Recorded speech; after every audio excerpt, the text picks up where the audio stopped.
Okay guys, it is the following Friday. We are gonna go ahead out and get the bung welded onto the intercooler piping. So we need to grab the IC pipe, and I may go ahead and have him do the blow off valve too. So this is the bung we're gonna need for the sensor. So I'm just gonna bring the bung with me. He's not gonna need that. So we'll get that done today. Maybe we can wait for it and actually finish up the intercooler piping, because I'm gonna well, when I get back I'll go over it, but essentially I got the piping that I need. I got the bead roller so that I can, and the appropriate hoses so that I can just somewhat fab it myself, and then get the car broken in, and then I'll send it back to Elliot to actually do it right.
Okay, I'm back home and I got the bung welded in. Elliot did a great job, so I'm going to be going to him for future projects. I think the next job I'm going to have him do is redo my V-mount. Going to get a new cooler, have him fab the end tank, and have more direct route on the piping to the turbo and to the intake manifold. So I'm going to take a break and do a couple things today, and I may start on fabbing the rest tonight. Just start cutting up the piping, just piecing it together just so that I can get it started. All right, so we decided to hit the junkyard to get some parts that we might need. Or at least I need an A-pillar for the STI and a washer fluid cap. So it's about 95 degrees today, so it really shouldn't have been the day to go out here, but we got the time. So why do they have this thing so high up? This is like top of my head at this point. That can't be safe. So I got what I need. It's a Forester, so it should be one and the same. I need this guy. So here's another one. Just want to make sure that it's kind of the same thing, and it is. So which one is in better condition? I'm gonna I guess. They're both the same. Yeah, RX-8.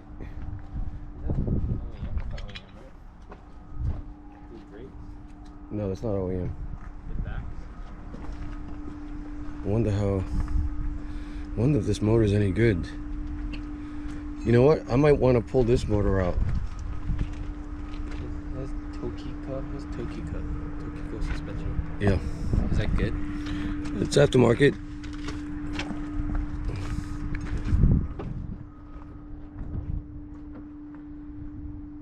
Huh. May come back here for this, Miles, and then try to see if I can rebuild it.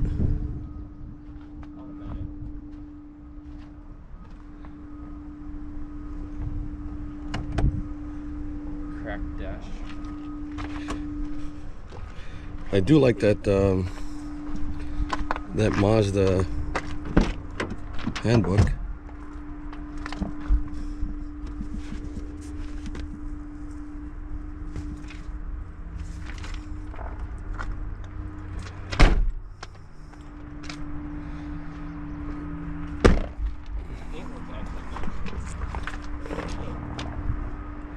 Huh? Yeah. It's like shiny. Yeah. This will make a good parts car for somebody that might want it.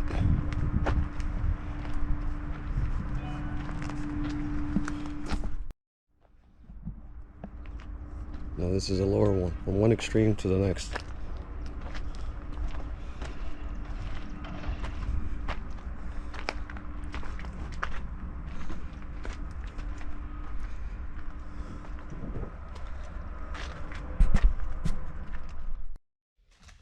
Okay, let's see if this actually does work with my setup.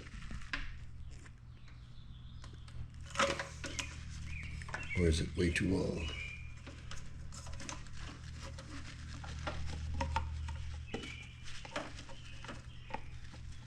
This is not it. Damn it. No.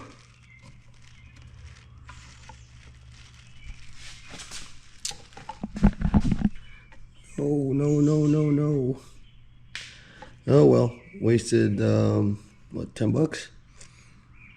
Crap.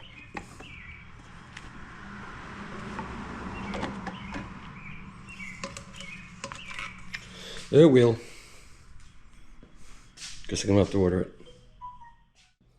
Okay guys, it's the following Saturday, or the following day.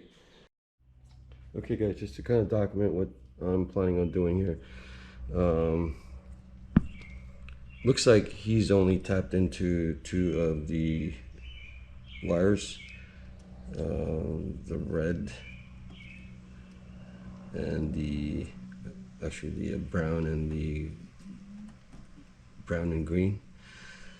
So I'm not quite sure what's going on here, why this is wrapped up in electrical tape. I'm going to assume that maybe he cut into the wrong wire and he connected it back together. It appears that this is the only 2 wires that I need to remove and tape up, and I'm going to assume that's what you needed to run this IAT connector in the past, when you didn't have the plug and play wiring that's available today. So I'm going to go ahead and remove these 2 wires, wrap it up, and connect the plug and play. That should be it. I'm hoping that that's what's going to do it. I did plan on reusing this and just kind of, it's the same connector, and just use this, but it's kind of wonky. So I'd rather use the connector and just tape this up and wrap it up, make it look somewhat neater than how it is right now. So got it all cleaned up, just looking a little cleaner. So go grab the plug and play.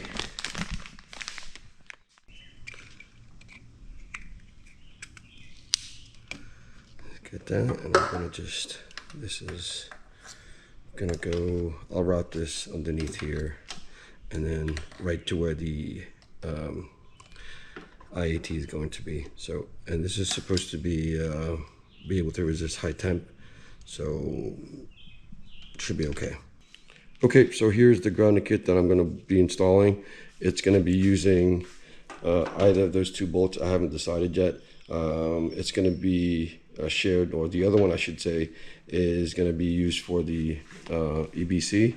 This has 4 points that I can use, and it is covered in high temp heat resistant sleeves, so I can route it anywhere I want, which is great. So let's go ahead and do that.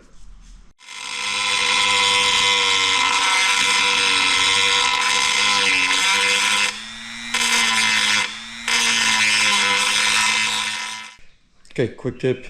You guys probably wondered why I have at times cardboard underneath the car. Sometimes I find it easier that if I have two cardboards, it's easier for me than a creeper to just slide in and out of the underneath the car if I'm doing something really quick.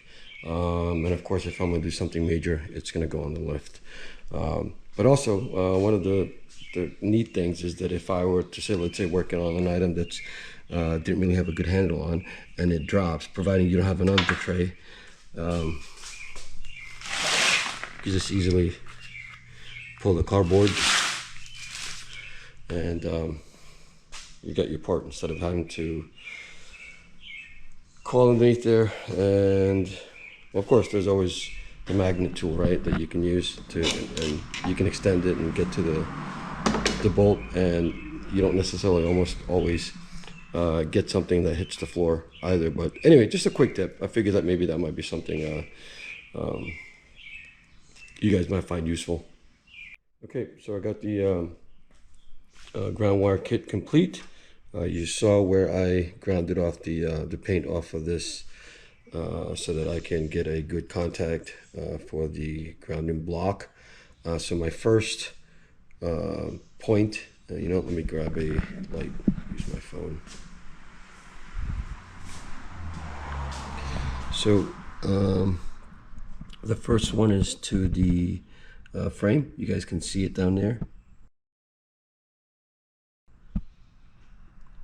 That's pretty much the shared point to, I guess it's maybe to the harness that leads up to the headlights. Then the other one is to the alternator bracket. It's right here. And you guys can see the location where I put the evap solenoid or evap relay, whatever that is, so that it's not flopping around on top of the block. The other grounding point I used is right there. As you guys can see it underneath the hose.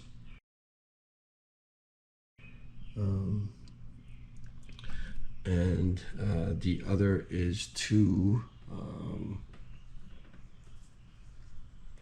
the intake manifold. So that's all done, and you guys can see where I routed the connector for the intake air temp sensor, which is going to be around here somewhere. So now we can do the IC piping and get that started. So the first pipe that we're going to be tackling is this guy right here. I may need to remove this so that we can have some clearance temporarily. I may have to just kind of flip this around so I can get the clearance I need. I may need the clearance for this IC piping. So that's the first thing we're going to do. I'm going to take this off of the car. I'm going to hacksaw it. I could use a Dremel. I don't have a saw blade, a table saw. I wish I did. You know, I would like to use that as justification to buy more tools and get a table saw or something, but I don't really have the room here, and I don't want this to be turning into a full-time shop because like I said, I don't have the room. one of the things I've always thought about was if I ever have any extra money, if any of my investments do well in the next couple of years, maybe go further out that way, maybe another car length, so extend this garage that way, and just use that area as my work area, as my shop, and put the tools that I need there.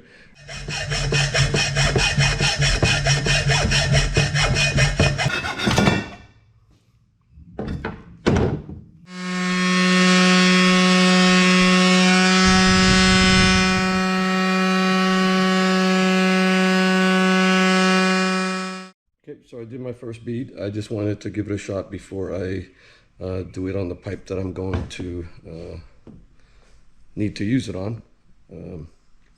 So essentially, there's a bit here that runs through this channel, and with putting the pressure on this and spinning this pipe around, it causes this bead. So let me kind of release it and see what my first bead looks like.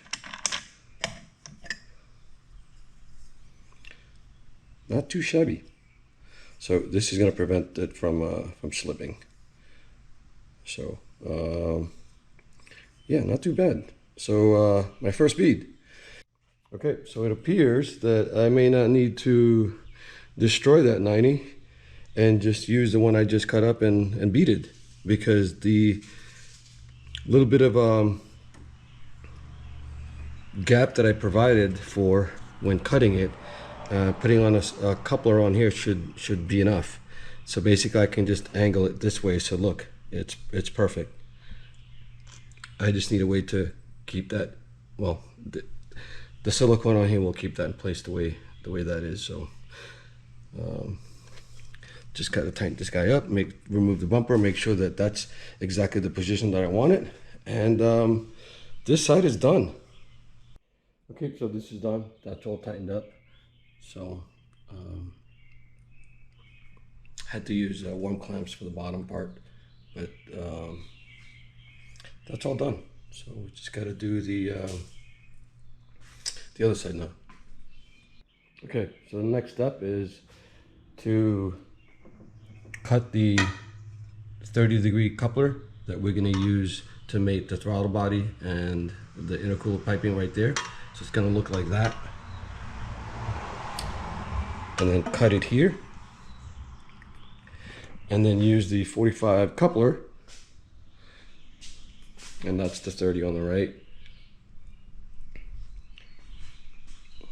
And then use the remaining pipe to connect to this coupler. So it's going to go this way, 45, and then up that way. So should be able to get that done today, and then connect the IAT sensor, and then just a waiting game at this point for the rest of the stuff.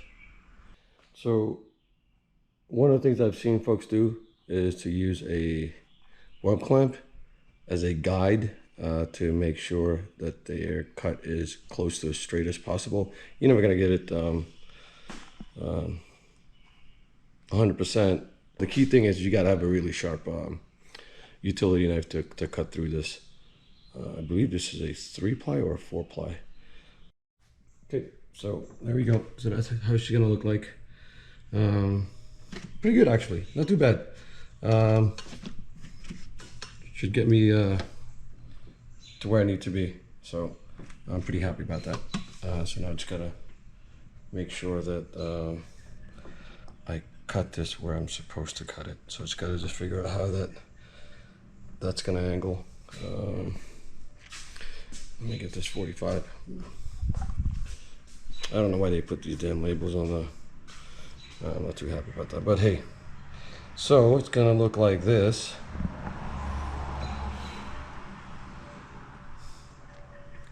There should be some give over there to be able to work on the angle. So I think I'm going to be cutting it right about here. So I heard the mailman drive through, so I checked the mailbox and I got 2 of the pieces that I've been waiting for. I'm going to assume it's the bolt. The fact that it's a small package the bolt to close off the oil port on the head. I can do that as soon as I clean up a bit. And I also got the fitting for the vacuum line from the manifold to the FPR. So that's a bit of a good news. And as you can see, I completed the beading for this pipe that I cut off from before. I'm not sure if I talked about that. I roll beaded this as well. So unfortunately, my calc of thinking that I was going to need a 45 is wrong. I need a 30. So I'm going to go ahead and order that. Hopefully I can get it in before next Sunday, because I'd like to be able to by next weekend break this car in and get some mileage in it so that I can attend a Sunday meeting with it. I haven't been in anything at all this year, and this is a pretty big meet. It's one of the better meets in this area throughout the year, so I'd like to be able to make it. Well, worst case scenario, I could take one of these cars, but I would really like to drive this thing. So I'm gonna go ahead and button up and do a couple more things.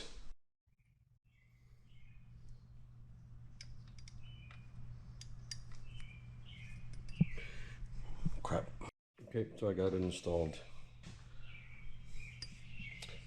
I just really needed to loosen this coupler back here and just pull the pipe out so I can get enough room for rotation, because this is a 90. I'll just put on the hose and I'm good with that end of it. Okay, so I got the hose in.